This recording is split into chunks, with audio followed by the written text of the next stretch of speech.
You're listening to SM Media, the #1 place for exclusive content.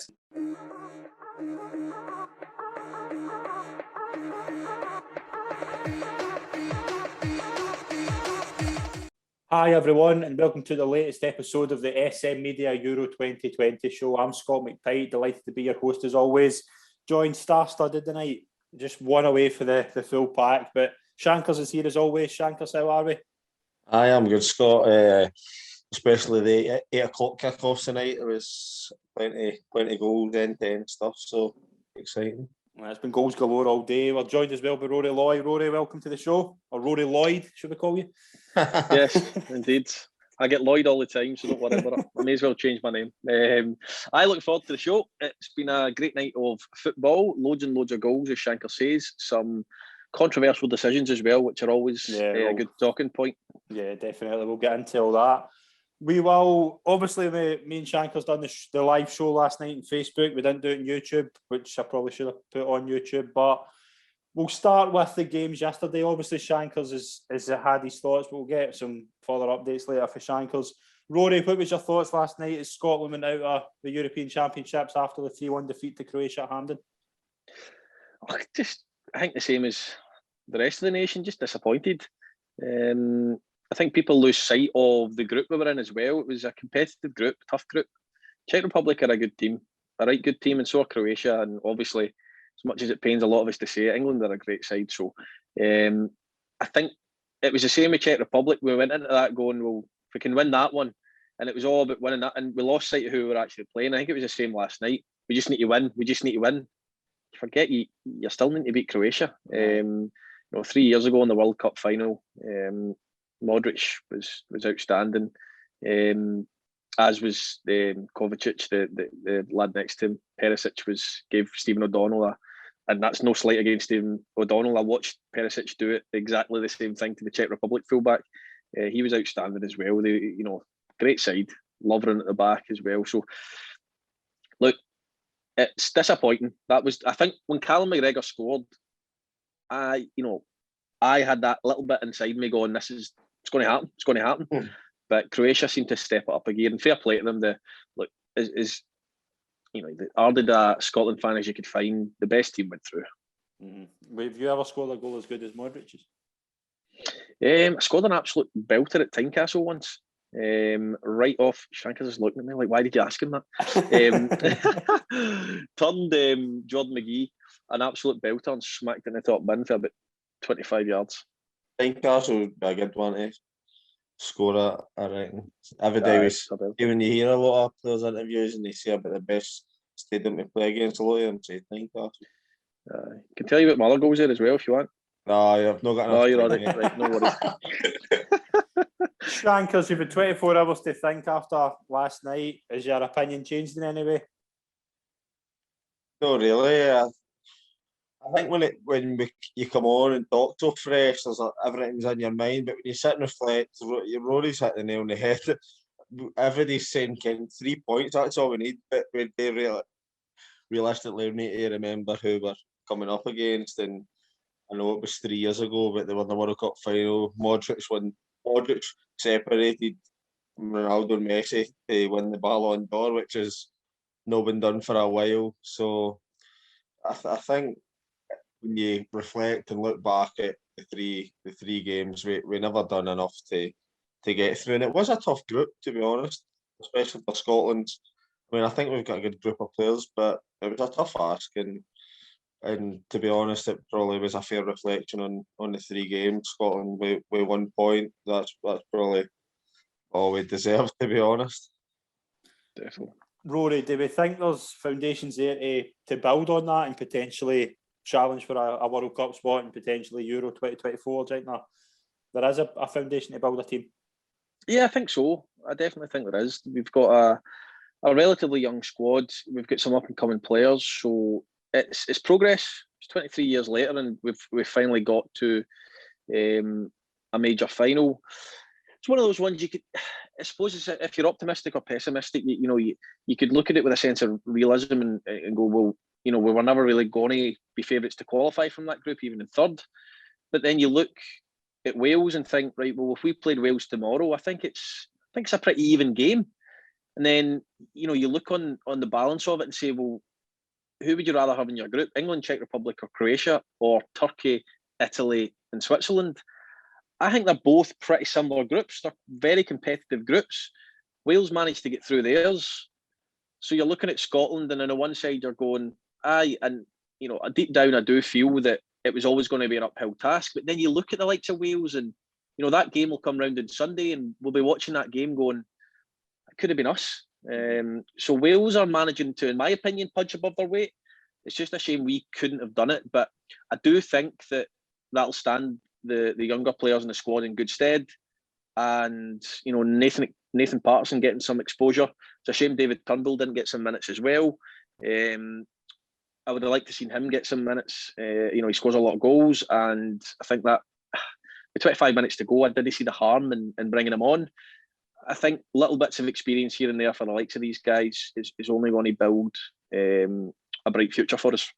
Definitely. See, on the Wales thing, Rory, we were talking about it, and I think, I'm not saying overall we've got a better squad, but we are in that kind of category. But the difference is they've got a world class player in Gareth Bale, and even, I don't know, maybe world class, but Aaron Ramsey's a top player as well, and it makes such a difference, especially because they're attacking players. Like, we've got Robertson and Tierney, who are probably two of the best players in their position in the world, but the defensive minded players, it makes a difference when Bale's an attacker, and Ramsey, he scored, kept in with a couple of goals as well. It puts that's a great point. It puts the team they're playing against on the back foot as well, because they're worried, so they're maybe slightly deeper in things. But there's no doubt Shankers is right. I mean, we were lacking quality in the top end of the pitch, and that's Dykes and Adams put in a power of work. Adams as well a few times put his neck on the line with a few. The other players maybe Noah went for, so the effort and commitment was there. It was just, it's not nice to say it. Players never like to hear it, but top end of the pitch, Shankers is right. We lacked quality at times. Yeah, definitely. We'll move into the other game in Group D. England won 1-0 at Wembley against the Czech Republic to clinch top spot. A goal for Raheem Sterling. Shankers, is kind of England's? Did they deserve to top the group first of all, and what did they make of their performance? I think they were. I don't think anybody in the group played as good as what they could have. England's got three games and they've not conceded a goal, which is always a bonus. If you don't concede goals with England's quality, the chances are you're going to score goals. I know they never scored against Scotland, but the other two games done enough to see them through to the top of the group. I know it's a weird one in tournament football. It works out strange. Sometimes you can get a better draw if you finish second and stuff. Winning the group, and they've went and got themselves a tie with Germany. But if they can beat that, we'll come on to later on. They've got a really favourable side of the draw, which England, looking at Germany in their group, they'll be maybe pretty confident that they can turn them over, especially at Wembley. They'll probably not get a better chance. I think it was a fair reflection on the group. England were kind of no best of a bad bunch is maybe not the right way to put it, but it's along the lines of the better teams. They were the better team out of kind of a group where nobody really set the group on fire, basically.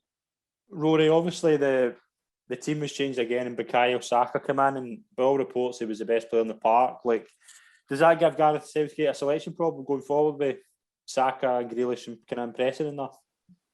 But or not? I mean, you look at their squad and in an attacking sense, I think he's got a selection headache every game. Every game that they drop points or don't perform to the levels that are expected of these types of players, he's got a selection problem. The likes of Bukayo Saka coming in, Jack Grealish setting up the goal as well. He's got decisions to make ahead of the next round. Absolutely no doubt about it. Slightly disagree with Shankers. I think Czech Republic have come out of that group. I don't think anyone would really want to play against them. I think preparing for the tournament, they would have been looking at that group as we were, going, right, if we can win our first game and then get a point, then the Czech Republic will have been looking at that group going, right, let's just make sure we're through going into the England game. They beat us. I know we had chances, but relatively comfortably. They got their draw against Croatia and possibly could have won it. And they had a free hit at England. So I do agree with Shankers in the sense that, look, I don't think any of the teams in that group will win the tournament. I don't think we'll have enough. But I think Czech Republic might be, dark horses to maybe, get to the quarters, and you never know, a decent performance might see them into the semis. So I was impressed with them. I think they're a decent side. But the problem is when you get to that level at the last 16, the last quarterfinals of the tournament, decent sides are going to come up against somebody at some point that they're going to struggle to beat. They've got Holland in the next round, so it's a tough one, isn't it? Aye, but Holland haven't really been tested yet, I wouldn't have said. So that'd be an interesting one. That'd be a good game, actually. Mm-hmm. Definitely. We'll move into today's games. We'll start off with Group E. Spain were needing a win. They needed a win to get through, and they managed to get it in convincing fashion. 5-0. They've turned possession into goals, Rory. It was quite a convincing performance for the Spanish to book their place in the last 16. Aye, I mean, I watched Spain's first two games. I didn't see much of the game tonight. I was working, but as you say, possession, they're always going to dominate possession, but you can dominate possession all you want. You've got to turn it into goals, and they've scored 5 of them tonight, and missed a penalty. So that'll fill them with confidence. And that's the problem you've got with these types of teams. Everyone talks about England's chances, etc. But when these teams need to turn up and need to win, then more often than not they do. And then when they meet each other, it's the flip of a coin. So your Spain's, your Italy's, your Germany's, they'll be there or thereabouts come the end. I think it'll be one of them. I think it'll be one of the big hitters that win it. I think Spain will fall short, but they'll still be there at the quarter, semi-final stages. When they need to win, these teams generally do. And 5-0 is pretty comprehensive. And Slovakia are amongst, they're a decent side. Didn't show it today. However, it's no shame in getting beat off Spain. So, aye, they turned possession into goals. I think maybe Busquets been back and a couple others, a little bit more experience, as I was touching on earlier, that Scotland will hopefully have moving forward. Maybe not the quality of Busquets, but that experience, pays dividends at times, and I think that paid off. Shankers, what did you make of Spain? Were you glad they got the result? I think when it becomes a neutral competition after Scotland are out, you want to kind of see all the bigger teams going through the latter stages of the competition to make it interesting to watch. And we've been that used to Spain going all the way and winning it in a few occasions, World Cups, Euros, but it's a new kind of crop of players, and I think they're maybe just trying to get used to it. Obviously, as Rory said, with Busquets coming in, it brings that experience. Laporte as well, first tournament for Spain. No Ramos, it's big. They're missing a lot of key players, and sometimes it can work in your favour because there's the expectation maybe isn't there, but they're still Spain at the end of the day. As Rory said, they keep the ball for fun, but turning 5 goals in the last game. I know they didn't top the group. Sweden topped the group, but they'll still be there or thereabouts later.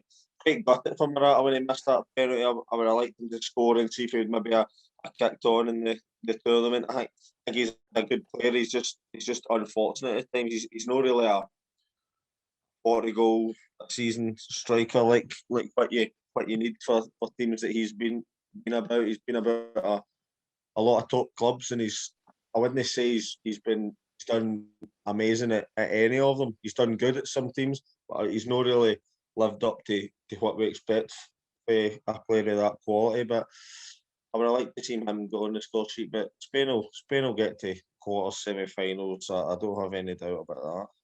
Rory, Shankers mentioned there about Alvaro Morata. That was his 3rd penalty miss in his last 5 games for Spain.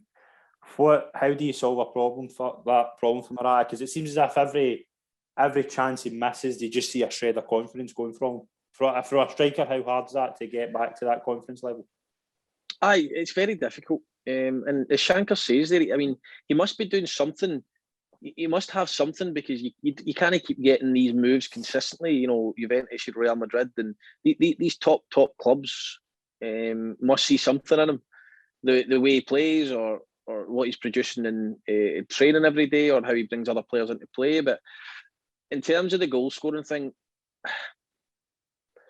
to reference Scotland here, he's Spain's version of Lyndon Dykes for me. Like he's there, he'll do a job for them, but ideally if they had somebody else, they would probably pick somebody else, but they don't. He's the type of player who, at that level, you would be bringing off the bench to try and score a goal with 15-20 minutes to go. But Spain at this moment in time don't have a a number 9 per se to go into that side. And we were talking about it the other night there, Pikey, and saying, look, Lewandowski up front for Poland. If you'd switched the two of them and played Lewandowski for Spain and Morata for Poland would have had nothing up top. And all of a sudden, Spain look unbelievable and probably score 4 or 5 because Lewandowski's top notch. And just to go back to Scotland there, that's why I kind of floated the idea of Griffiths a few times. And I think if Steve Clarke had his time again, I don't think he would have, because he's the type of manager who, if somebody's not quite fit enough or whatever else, he sees that as majorly important, professionalism, etc. And I get that. I think anybody would have given anything to have Lee Griffiths coming off the bench for 15 minutes at 2-1 last night, or 1 each. I certainly would have. And for me, Morata falls into that category. He's not a Lee Griffiths. He's a good all-round striker, but he's no instinctive. He's never going to be there when the ball falls out, when the keeper parries it out to tap it in, or a Lewandowski who always seems to be in the right position, who takes one chance out of 2. Morata's the type of player who scores 1 chance in 5, and who never really seems to set the heather alight. But like I said, he's played at the top level for a long time, so he must be doing something right and impressing somebody. Yeah, I think he started the last 7 under Enrique for what I could really. But I totally agree. I think if they had another option, especially with no scoring goals, he would play. See the funny thing. See the boy that's at Leeds just now, Rodrigo. He was playing for Valencia as a striker, and he was scoring goals, and he's got a move to Leeds. Maybe a wee bit of a strange one, and I don't think he's in the squad. I think he's playing a lot deeper with Leeds, but I don't really get how he wasn't really involved, because he played number 9 for Valencia, and there was talk of him going to other teams other than Leeds. It is a strange one, maybe because he's not playing in Spain. And I know that they maybe quite like the players playing in the Spanish. I just wonder if Spain might. I don't think they've got the quality Man City have. I know it's obviously country versus club, but I don't know if Luis Enrique at some point, I know it's now into the knockout rounds, might try that whole playing with a false 9 and not having a striker up top, because Ferran Torres is there as well, scored the day. He could potentially play that role. Yep. Absolutely, and Shankers is saying there about Fabregas, but I mean, when you look behind Fabregas, that's a whole different ball game to what's behind Ferran Torres. Do you know what I mean? Your Xavis, your Iniestas, that type of idea. Busquets sitting protecting them. That's eye the needle stuff when you get to that standard of player. So I'm not quite at that level, Spain. So it'll be interesting to see how they move forward, and if Morata gets the nod for the last 16. The last 16 tie will be against Croatia in Copenhagen. How do we see that going? That could be very exciting. I think if both teams play to their potential, their like maximum, I think Spain just have enough. But we were talking about Croatia against Scotland. I think they've got quality on the pitch that can hurt Spain, and especially in the final third with Perisic and Modric is slipping balls through and stuff like that. So I think they've got enough quality to hurt Spain. But I mean, they'll be watching the Spain's just went and dished out a 5-0 rubbing to Slovakia, who are no mugs by all means. So it'll be a good tie. That's one I'll definitely be looking forward to. Definitely. We'll move into the other game in Group E. Sweden clinched top spot with a 3-2 over Poland. They left it late. They got a 94th minute winner through Victor Claeseon. Emil Forsberg scored 2 for Sweden to give them a 2-0 lead, and then that man again, Robert Lewandowski, nearly tried to carry Poland into the last 16, but it didn't work out. 2 goals for Lewandowski was cancelled out by the winner from Claeseon. Sweden, Shankers, are they one to take seriously? I think they're always there or thereabouts. I think in the 2018 World Cup, they knocked out England in the last 16, but they're always at major tournaments. They're always kind of getting to roughly last 16 quarter-finals. I think they've got quality with the boy Isaac Forsberg up the pitch who can hurt teams.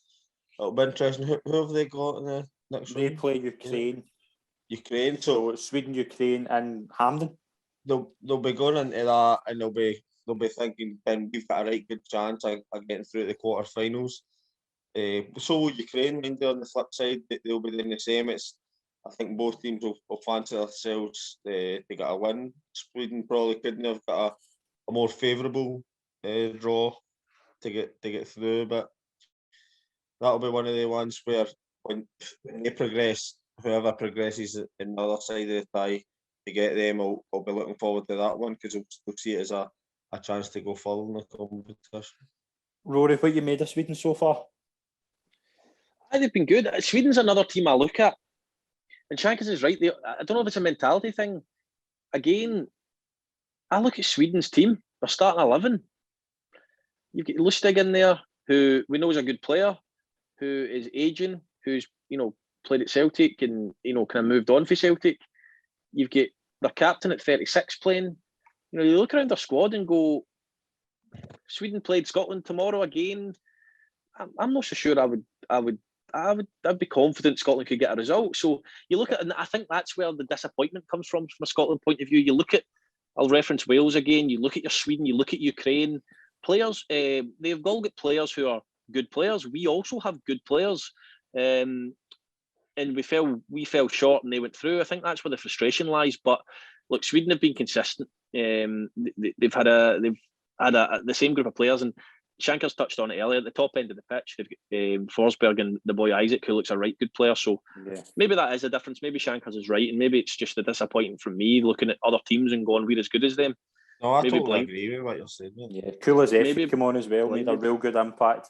He's a player I like a lot at Atalanta. I think he could be one to maybe make a wee start in the next round. But Sweden are through in top spot in Group E. Spain are second, and Slovakia and Poland were eliminated.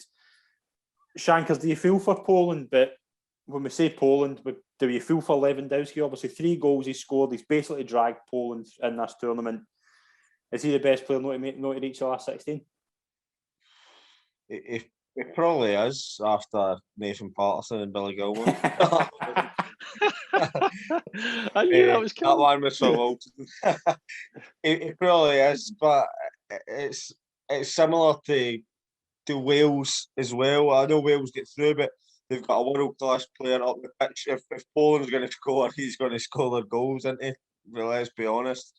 It's hard to feel sorry for him because he's so good at club level that I think that will maybe kind of soften the blow a wee bit. He's had a right good season himself. I think he's broke the record for the amount of 40 goals in the Bundesliga. Scored in the Bundesliga. So I think it's hard to feel sorry for him, but I'm with Rory as well. If Scotland are a similar bracket to Poland, they've got, the difference is they've got somebody who can put the ball in the net. You're always, see if you're maybe like an underdog in a game like Poland's maybe been in the group. See if you create 1 or 2 chances, even give Lewandowski a half chance, he's going to put it in the net, and that's just what we don't have. But if we were in Poland, the Mora at Hampden to go through, I'm going into the game confident. It is frustrating. I totally agree with Rory. Some of these teams, if you put all the players out on paper and you compare them in that, are we any worse? I don't think so. I actually think if you go like for like with some players, the better players playing in better teams, and it's just frustrating. But hopefully this is the start for some, and we're going to see us at major tournaments in the coming years. Definitely. Group F finished just about 45 minutes ago as we're recording. 2 Desmonds, 2 draws. Germany 2, Hungary 2, and Portugal 2, France 2, which means that France topped the group with 5 points. Germany finished second with 4 over a superior goal difference to Portugal. I think that went down to head-to-head, actually. Either 11 goal difference, obviously head-to-head with Germany beating Portugal the game before. We'll start with the Germany game, Rory. Hungary gave it all and just lost a late goal. That Hungary team deserve a bit of credit for how well they've approached this group, haven't they? Aye, absolutely. Obviously, it's getting to the stage now where you can't watch both games. So I chose to watch the France game, but obviously we're getting updates on the Hungary game as well, the Hungary-Germany game. But I watched the Hungary game against France, so I keep scratching my eyes. Hay fever's terrible at the moment. they're a great team to watch. Hungary, they were good going forward, and they had a little bit about them. And I actually watched tonight after the game, all the Hungary fans waiting behind, standing up and applauding them, which they thoroughly deserve. You know, you're in a group with France, Germany, and Portugal, and you come away with 2 points. That's very respectable. And again, it goes back to I'm probably boring you now, but Hungary's team. They take two. You know, they turned up. They turned up. Can you imagine in that group going there? You know, they performed well, and they were 15 minutes for going through. They scored. No, they didn't score against. I watched the Portugal game. They get beat 3-0. And by the way, see with 15 minutes to go, it could have went either way. Yeah, definitely. Hungary were a good side. They were good going forward. They had a good team spirit, good camaraderie. You could tell that with the celebrations when they scored against France. And they scored against France, and they managed to see the game out at one each. I just think you're absolutely right. Hungary were a credit to the tournament. They'll not probably be remembered because they're going out in the group stages, but I think they did really, really well. I mean, there's always that fear in the back of your mind if you're Hungry. I would imagine in that group going, geez, well, we could get a hiding here every single game. And I mean, they were at one point tonight they were going through and second or third place, so they were pretty unlucky, is what I would say, and they were very unlucky with the draw they got in terms of the draw of the group. Yeah, definitely. Shankers, Germany really impressed against Portugal, and they were scoring really good attacking goals. There's now a wee seed of doubt now after a draw like that. I know they're through, and they obviously go to Wembley, and Germany, England, it's going to be unpredictable again. But what do we think of Germany now after a draw against Hungary? Well, I don't think they'll be too disheartened at the end of the day. If you offered them this would be the final scenario, that's the only way you're going to get out the group. They're going to take it in. They're out the group, finish second. They've got a reasonably good tie. Germans have been kind of fortunate against England in recent tournaments. So they're out the group. The thing is, I think they are similar to Spain. They're getting a wee kind of period where some of the players are getting a wee bit older. There's young one coming through, Havertz, Werner, Goretzka, Sane, Gnabry. I mean, they're all top players, but they've not been. Germany had a core of players who were going to tournament after tournament after tournament and reaching the latter stages. Obviously, 2018 tournament they went out of the group, and at one point it looked as if they could do the same. But I think there'll just be a wee bit of relief that they've managed to get out of the group and almost put that to one side and now focus in the game against England. I think it's Monday night or Tuesday night. Tuesday night. So Wembley. And they'll fancy their chances, as I said. The group of players, when you look at their squad, it's littered with talent. So they will fancy their chances to get through. They weren't overly impressive in the first and the last group games, but you've seen the qualities in the game against Portugal and against France. They were maybe unlucky not to score a goal or two. Gnabry had one where he's kind of dumped it into the ground and it's bounced over the bar. But other than that, they weren't too clever in the group stages. But as I said, they'll probably put that to one side and they'll be going for it at Wembley. That'll be a really good game to watch. Look forward to that one. Rory, what do you think of Germany? I think I mentioned these nations earlier, Spain, Germany. It's a mentality thing for me. Like these guys always seem to be able to do it when they need to do it and when it counts. I think they'll beat England. No with Werner on their team. I'll put my neck out in the line and say that I'm not a Werner fan at all. I'm really no. I think he found a club in Leipzig that players find clubs every so often that just suit them. Yeah. I think he had an unbelievable season, but I don't think that was a reflection on how far he could go. I genuinely think he'll fall away for Chelsea. I think he lacks quality. I really do. I think he's quick and he's direct, but he lacks quality. So I'll be surprised to see him playing much football between now and the end of the tournament, to be honest with you. However, I think that overall, as Shanker says, they're littered with talent. And when it comes to mentality, I think we 1-1, 2-1, 0-0, 1-0. with half an hour to go, the Germans know how to win these games. England will feel the pressure. They really will feel the pressure, and they've got a lot of young players, and I strongly fancy Germany to get through that one. Big I call. think see got them going up against each other. I think Germany will see a real.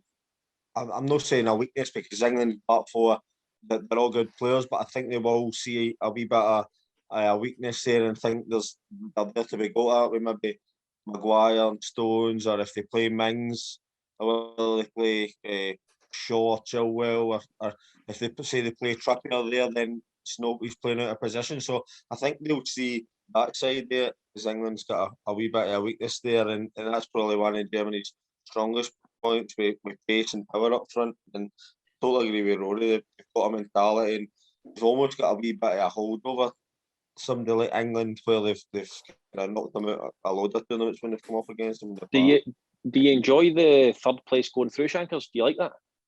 No, I would rather they made another two groups, because you're almost getting rewarded for not having a good tournament here. I mean, there's some teams, I don't know if it did happen, but I think Ukraine went through with 3 points, which I don't really agree with. I would rather extend it, bring other teams in. I was thinking of team 2 didn't make the cut, and there's your Northern Ireland, Republic Island, Bosnia, Serbia, teams like that, who you would like to see in the Euros, and say, I don't know whether whether they would qualify or no, but say you open it up and put another 2 groups in and then just make it the top 2. I think as a fair Scotland point of view, it's good because there's always that chance you could get through, but it's like getting reward. Same as making the Champions League shorter and putting third place. Third place can go and win the Champions League. I just don't really get it. I don't really agree with it. I don't know why it's like that. I don't know why they don't just make. It's always been like that. I can't. No, that's only just changed in money. 2016. It's just because they want. I'm sure the Portugal not win a game in the group and then Portugal got 3 draws in 2016 and won the tournament. It's a farce for me. I don't enjoy it at all. Like I just think. I don't get me wrong. The round of 16 is going to be amazing. Some of the fixtures we've discussed tonight, there, Pikey, are amazing. You know, Sweden, Ukraine is probably the least favourite. Like from a neutral point of view, is going to be the least exciting. Don't get me wrong; it could end up 3-2 or whatever else, but it's the one you'll probably look forward to least. You know, all the other ties seem to be big nations pitted against big nations. However, I preferred the old style where it was quarterfinal stage next. Now, don't get me wrong, I'm going to love the round of 16, and it's extra football for everybody, and it's good. But as Shankers, you can't finish third in your group and win the tournament. That's ridiculous. I know it. You're getting rewarded for not having a good tournament. Win 1 game, lose 2, and you can still go and win it. It's great for, like you say, it's great for like the likes of Scotland, because we wouldn't have had that night the other night, like you'd already do and build up. But it's like I look at Germany going through and third place. The whole point. I mean, that's not a group of death at the end of the day, because that's not a proper group of death, because all 3 can go through and all 3 did go through. All you need to do is beat Hungary. One of them would normally go out technically. I don't enjoy the setup, I must say. See, the only slight positive I could take for it is the likes of, I know you're saying about Sweden, Ukraine, it's not going to be a mouth-watering tie or all that. It might turn out to be, but on paper it doesn't look that great. But the chance of maybe one of them, always like a wee underdog story, getting later on and maybe causing a wee upset. That's the only slight positive I can take for it.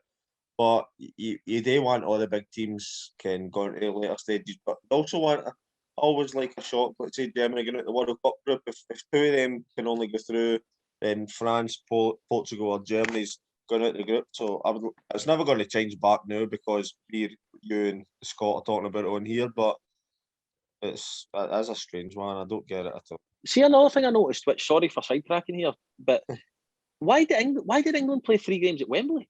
Because I noticed, you know what, that clicked with me tonight, because I'm watching the game and going, Hungary are playing in Munich, and then you've got France and Portugal playing in Budapest. Yeah, Germany played 3 games in Munich though. It's just it's just the way the host the groups work. Obviously, there's 2 stadiums per host. So Holland played 3 games at Amsterdam, Spain played 3 games as well. It's just the way the groups work. But I think that all changes in the next round. But we'll touch on the final game before we move into the knockout games. Portugal 2, France 2. Rory, was this just penalty city? It was a little bit. Aye, it was a good game to watch. How many of them are penalties? For me, I don't know if Shankers will agree. I think the first one is a penalty. I think the second one is definitely not a penalty, and I think the third one is a penalty. I would go So with two out of three. I think Lloris is very unlucky for the second one. Is that the one with the elbow? The punch was the first one. That's a penalty for me. That's the one. Is there much he can do about that though? Because he's coming out for the ball. He is, but it's like me going and wiping somebody out in the box and just saying like I'm going for the ball. Aye. But you didn't get it. You know what I mean? I think he's late. He's coming out. He's heading the ball 12 yards out. Is that too much? You want your goalie coming there? Would you know that your centre half goes and tries to win it there, and your goalie's on the line? If he wins it, you've a chance of saving it. Lloris isn't the tallest. He's not a great presence in the box either. He's not been renowned for coming out and taking pressure off by catching balls. I agree with Rory. I think both Portugal penalties are penalties, and I don't think the France penalty is. How often do you see somebody get a slight barge and he's going down? It's maybe just the way football is nowadays. I don't know about you playing in games, Rory, but how many games have you played in where you've maybe got a penalty or the other team's got a penalty and somebody says to you, watch, because he's going to look to even this up? You know what I mean? I don't know if it's a case of that, but I don't know how they didn't even go to the monitor and view it yourself. That's what VAR's there for. What I don't understand is, see if you're going to give a penalty for that, right? You'll have done it a million times, Shankers. You do shape, before your game or whatever else, and you'll work on, say you're going to attack the ball for a header. And, say one of your centre-backs is going to attack the ball for a header. Your manager might say to you, right, so-and-so will mark the centre-back. What I need you to do is take a step across him and block him so that the centre-back can get a free header. So, if that's a penalty, then every single time there's a block in the box or a block and somebody blocks somebody's path to stop them making a run, that's going to be a penalty. I agree with you. I thought it was never a penalty. No, definitely not. Cristiano Ronaldo ties the all-time international goal scoring record. Shankers, just what else can we say about Ronaldo? He's just a machine, isn't he? He is, and I hate the debate because I love watching both of them. I mean, when you're watching Ronaldo at a tournament, a big game. He's a big game player. Goals in big games. How many times we've seen it in the Champions League? One of the Champions League games that sticks out in my head is, I think, Atletico Madrid were beat Juventus 2-0 in Madrid, and they were going back to Italy, and he scores a hat-trick 3-2 and puts them out in a big game, and it all seems to turn up party. Maybe was hoping Portugal would get England to see Ronaldo playing against England, because I think he would thrive off that in a big game at Wembley, where Portugal's maybe no favourites, but what more can we say about him? I mean, I know it's 2 penalties, but you still got to score them. And I said that in the group, that when he gets a penalty, you're almost just as well going back to and kicking off again, because you know what the outcome's going to be. Rory, would you go along with that? Just nothing more can be said about how just Ronaldo's ability to just in the big games just to turn it on. He's brilliant, isn't he? He's just different class. He is. Shankar says it's hard to say. They're totally different players, Messi and Ronaldo. If I was pushed, somebody put a gun at my head, I would go with Messi. But let's be honest. Let's be honest. Ronaldo he's ridiculous. And as Shankar said there, nobody thinks he's going to miss. He knows he's no miss. You know that way where some players get the ball in penalty shootouts or penalties. And I'm not saying that Ronaldo, you couldn't find a clip of Ronaldo missing a penalty. That's not what I'm saying. But he grabs the ball. I've been there. It doesn't matter what level you're playing at. See, when you grab the ball for a penalty, even if it's just a pre-season friendly, you get those butterflies. You don't want to miss. There's an element of doubt in your head saying there is a chance I could miss this. You know what I mean? Aye, and it's not even the missing of the penalty. It's everything that comes with it. People talking about it, and then in your head you've got to take the next one. It's not nice, right? And it takes bottle to do it, and he does it in the biggest stage of all and makes it look easy. I think even Lloris knows that he's not missing it. Anyway. He's different gravy. Like he's just quality. Definitely. France as well, obviously, get the clinch top spot. Benzema with 2 goals, his first international goals in 6 years. Rory, well, obviously Benzema was a big player tonight, but another couple of players I want to touch on was obviously, everybody talks about how good Kante is and how important Kante is to the team. Griezmann's work ethic at times, I think, is unmatched. It's just some of the things he does off the ball, just some of the positions he gets into. I just think he's so important to that French team. Aye, and he's one of these players He's one of these players I've not actually seen much of, but when these tournaments do roll round, you watch him and you go, he can play, obviously. So you're right, his work ethic is second to none. But I thought Pogba's pass, Shankers would appreciate that. Absolutely Unbelievable, man, isn't it? And see, as a striker, right, and don't get me wrong, Benzema's finish is top notch because the way the keeper spreads his legs, he can only really score in off the post. Yeah. But see, as a striker, that's a dream. See, for me, there's only 2 or 3 midfielders in the world who would play that ball and Benzema would still be onside. It would take so many other midfielders one extra touch or one wee further look up. Pogba, boom, gets it, and Benzema doesn't need to break stride. That's why I think Kante and Pogba complement each other so well. I think Pogba's a different player with that cover, as you say. Like he's allowed to roam free. He's just allowed to focus and playing the passes, and because we don't see that at Man United. Is that because there's not that player? But then you look on the other side of the game tonight. Bruno Fernandes thrives at Man United, and he just can't. He's not done it this tournament. But what do you think's causing that? Because that is another. I think he's the main man at Man United, and he isn't anywhere near it at Portugal. And I don't know if he maybe thrived off when. How can Pogba not be the main man at Man United, but then he goes to France with a better squad of players and he is the top man? Maybe the flip side that he's playing with better players, so then he rises, and then at Man U maybe feels too much pressure. I don't know how somebody Pogba can feel pressure. They're never going to get an answer, to be honest. It's chalk and cheese. They're the opposite for club and country. It is strange. I mean, I was talking to Alison earlier. I was like, see every player I tipped in the review to have a good tournament. I think they've had an absolute nightmare. Fernandes, Ousmane Dembele, Foden, every one of them's in a shocker. See, this is going to sound quite patronising, right? But I think you've got to have played the game to appreciate how good that pass is and not even how good it is, how difficult it is to do that. Like that pass was. There's only a few players that can see that pass as well. It's not the fact that you have to execute it, and you could easily overhit that or underhit it and the defender gets it. But even to see that pass in the first place, Benzema's got to make that run as well. If he doesn't make the run, the pass can't get made almost. And it's no Brittany stride, and then the finish, everything about it is exquisite. And I would have been so gutted if it was chopped off because of how good it was. So I was glad it was onside. It's good to see Benzema back with the French team. You forget they won the World Cup when he wasn't even in. It was interesting as well because Ronaldo doesn't interact much with any, even players he's played with before. You very rarely see him.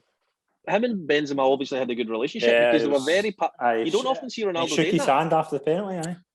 Aye, but then grabbed him at half time. They were chatting, laughing, and all that. You don't see Ronaldo doing that very often at all. Seen him before the game. I don't know if you've seen the clip of Marco Reus and Lewandowski when they come up against each other for Bayern and Dortmund, and they clock eyes and they have a wee smirk in that. Well, Benzema and Ronaldo did that before the game, and it's almost a character for him to do that. Aye, well. definitely. Aye. One thing as well before we touch on the round 16 is anybody seen N'Golo Kante's BBC graphic? No.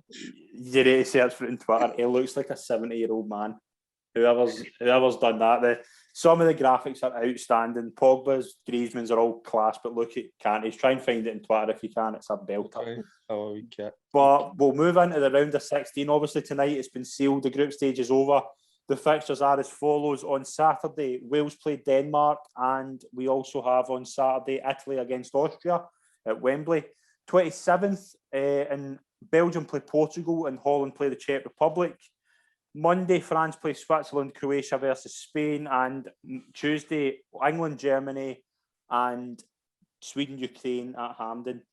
Rory, which tie stands out to you amongst them? There must be a few. There's a few belters in there.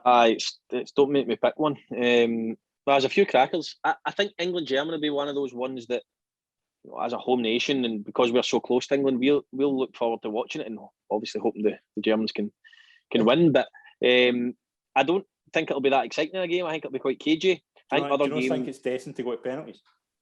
Quite potentially, aye. So you get the excitement that way, but I just mean in terms of goals and free-flowing football.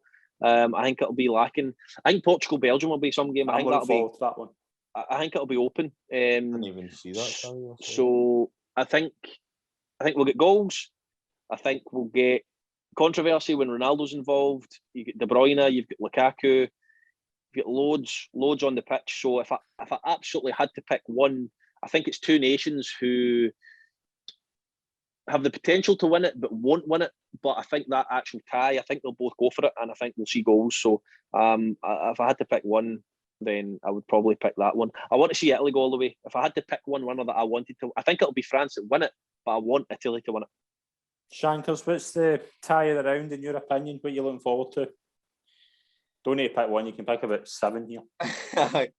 You need to pick one. I'll pick one. I'm going to pick one. My tie of the round is England-Germany. I think it's one that we've met plenty of times before. It's got a bit of history in it. They're almost. I'm not saying they're. The last time they met, it's two completely different teams. I would say both going through kind of maybe transitional periods, maybe bringing kind of young players up and through it. It's going to be an exciting one. Belgium, Portugal, that's going to be a really good one as well. Belgium's got a lot of quality. The last game I watched them was the Finland one, and Finland held them till late on, and then it's almost as if they just wore them down, and then that's when the quality shone. And I think against a stronger team that Belgium could end up losing 1-0 on a night like that, because it was end to end.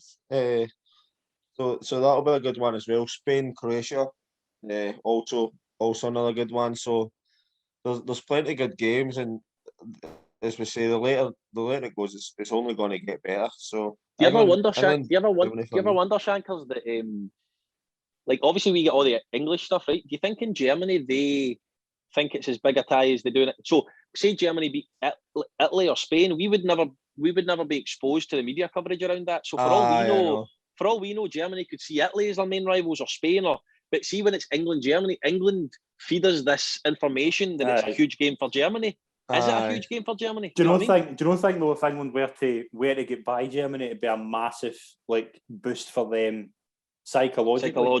I think mentally it would be huge, and it would give them massive confidence. And that's the only thing. I think a lot of these English players don't have any fear in them, especially the kind of forward areas. I know Kane's done as well. I thought though, to be fair to Kane, see last night when he had a bit more threat, kind of forward threat going towards him, I thought he was getting in front of chances. I thought he did look a better player.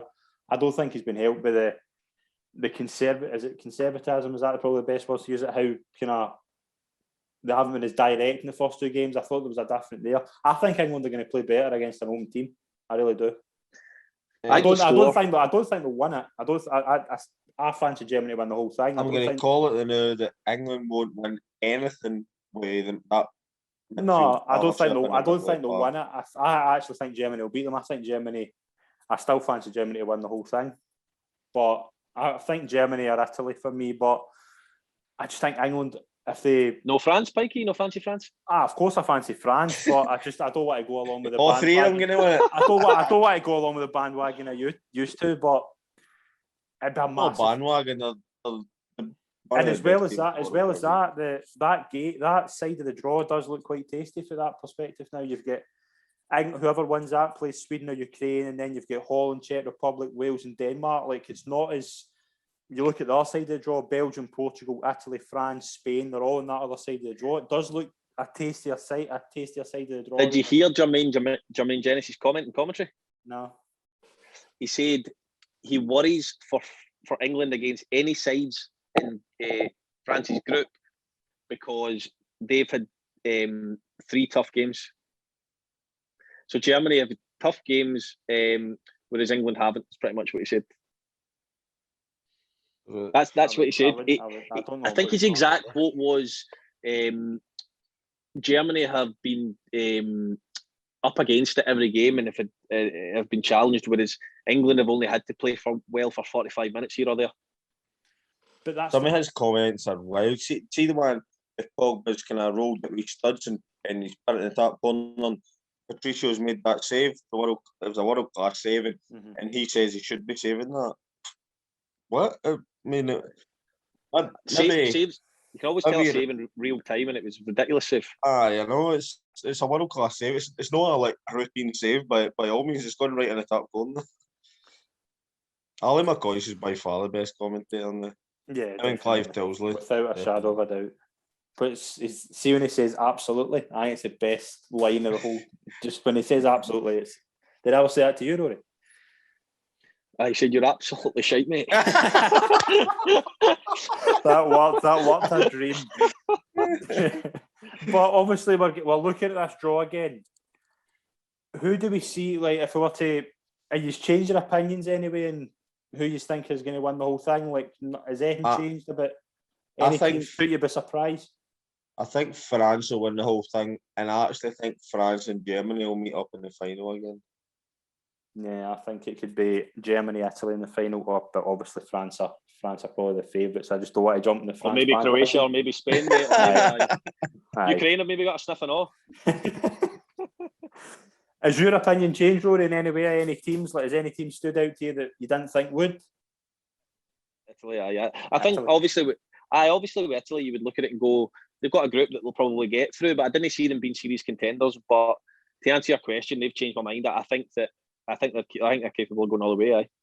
Definitely. See, Italy's the only team I don't think I've seen be what's the word I'm looking for? Like, have a spell in the game where it looks as if they're under the weather and they could lose the game, kind of thing. I think Italy, which is good, but it'll also be good to see them come up against it to see how they deal with it. They're renowned for being solid defensively, so well. I think Italy are the only team in the tournament so far you would say are probably all round. Like, they've got that defence of the Chiellini, Bonucci. We've seen Spinazzola's obviously been one of the kind of breakout players of the tournament. Going forward, they're good. Midfield, Jorginho's been. It's not even the actual how they play. I just think that, I know it's a little bit of a cliche, but it looks like they're looking, just the way, even from the minute they walk out to how they sing the anthem to the tempo they play at. Yeah, they just get it. It looks like they're here to win it. It does not look like they're here to make up the numbers. Definitely, but it's going to that side of the draw does look tasty. They could potentially play Belgium or Portugal. Manager's looking tremendous as well. That grey suit's just a dream, innit? But yeah, that'll be me in a few years when I grow my hair. Definitely, but as we say, the knockout stages are going to be as exciting as the group stages. Thank you very much to everyone who's tuned in. We'll wrap the show up at that. Shankers, it's been a pleasure as always to be on the show. No, pleasure's all mine. Some good fun to talk about tonight, and I don't know what we're going to do for the next 2 days when the Euros on. There'll be putting more thumbs to 5 o'clock on Saturday. Probably Coronation Street for us probably the next 2 nights. But Rory, pleasure as always again to have you on. It's been great. It's been good. Hopefully the next time we're on, we've got as many talking points and things like that, and hopefully the next time we're on, Wilson's in his bed sleeping and all. Yeah, definitely. But thank you very much for watching, everyone. Please give us a follow on social media and subscribe to our YouTube and podcast channels. We'll be here with all the latest breaking news. Shout the Euros. Thanks very much, everyone. Cheers.